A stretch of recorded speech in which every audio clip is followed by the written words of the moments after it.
The success of your app depends upon the quality and the diversity of your network. How can you get a more diverse network? Hello and welcome back to the Software Innovation Lab. If you're new here, my name is Dale Richards, and I'm a softwarepreneur from Salt Lake City, Utah, and I love making software that changes the world. I'm building a SaaS product from concept to cash, and I'm taking you with me for the ride. If you want to build apps, grow your SaaS business, and make money doing cool software entrepreneur-related stuff, start now by subscribing and hitting the bell. So with all of the talk in the country going on about racial diversity and equality, and in the wake of George Floyd, I've been thinking a lot about what to do or say about the situation. And a lot of people are saying, silence is violence, and you need to come out and speak out in favor of Black Lives Matter, and I think speaking out is good. If you feel like you need to speak out, great. For me, I've always been a person that wants to take action, and I've been trying to think about the most positive action I could possibly take. And I will have some more videos about this in the future because we have some really cool stuff coming that you'll want to stay in touch with. But anyway, so one quick tip leading up to what's coming is if you're trying to solve the problem, start with yourself and your network. I saw a post recently on Twitter from someone here in this Silicon Slopes community that was basically saying, your network could be biased. And it caused me a lot of reflection. Like, is my network biased? Like, well, my network is mostly white because I live in Utah. There's not a whole lot of black people out here. But I realized that's not... Well, I realized a couple of things. One is that, A, it's not true. I have a lot of really great friends in my network that are black or that come from a variety of diverse backgrounds. Two, that even if they're not here in Utah where I am, I can keep cultivating those relationships. And three, there are black people in Utah. Why not get to know them better? And it reminds me of an experience I had when I used to work at a company called Rosetta Stone. You probably have heard of Rosetta Stone.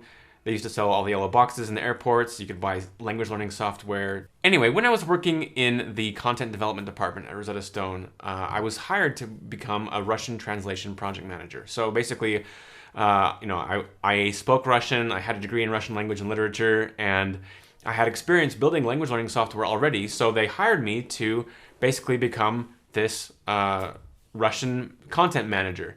And I joined this team that was incredibly diverse. There were people from all over the world. Everyone was from somewhere, everyone had a different color of skin, everyone, spoke English, was an expert in a second language, and was interested in a third or fourth or maybe even a fifth language. And in a lot of cases, they were interested in the language that you brought with you in your experience. And so it was great because I had lots of friends that, they were experts at French, German, Italian or whatever. And then as I spoke to them, they were interested in my experience as a Russian speaker. And we would get together on weekends, we'd have potlucks, and there was just this complete rainbow of color and language and ethnic diversity, and it was one of the most blissful things I think I've ever experienced. Another thing about the Rosetta Stone culture was that as we put together the content, we kind of had this rule that in Rosetta Stone there's lots of visual imagery, and the rule was anybody can be from anywhere and speak anything. And so even though it was strange at that time, like you're learning Russian and then you have like a picture of a black man on the screen who is speaking Russian to you. Yes, it was very unlikely at that time. But the more I think about it, the more I want to celebrate this concept of, anyone can be from anywhere and speak any language. And I feel like our world needs to move in that direction, and that it is moving in that direction. And I want to invite you to participate with me to move it in that direction. So here's what I want you to do. I want you to consider your own network. I want you to think through the diversity in your network and ask yourself, how many black people do I know? How many Hispanic people do I know?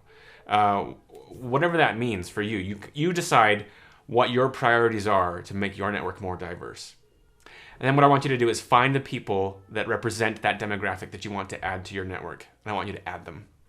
I did that with a young man just recently. So a guy that's kind of in my fitness community that I don't know very well. I reached out and I just sent him this message.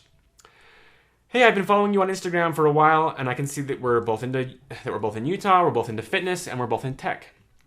Anyway, it would be great to get to know you better sometime. If you're up for a lift or lunch or something, let me know if you're open to that. And of course he responds, hey man, yeah, I could be open to that. Where in Utah are you located? So now the conversation is open. So I want to invite you to do the same thing. Find the demographic with which you want to enrich your own network. And I want you to start adding those people and just taking a genuine interest in them. Add them, engage them, talk to them, find out what's important to them, and become their friends. All right, you can do it. Coming up next, we're going to talk about some really cool things happening in terms of, I'm not even going to tell you what's coming up next. I'm so excited. We've got so many cool things happening here at the Software Innovation Lab, and we're going to be doing some majorly cool things to create and build new softwarepreneurs in a diverse community. We'll talk to you soon. Join us again. Videos are published every Monday, Wednesday, and Friday at 12 noon Mountain Time.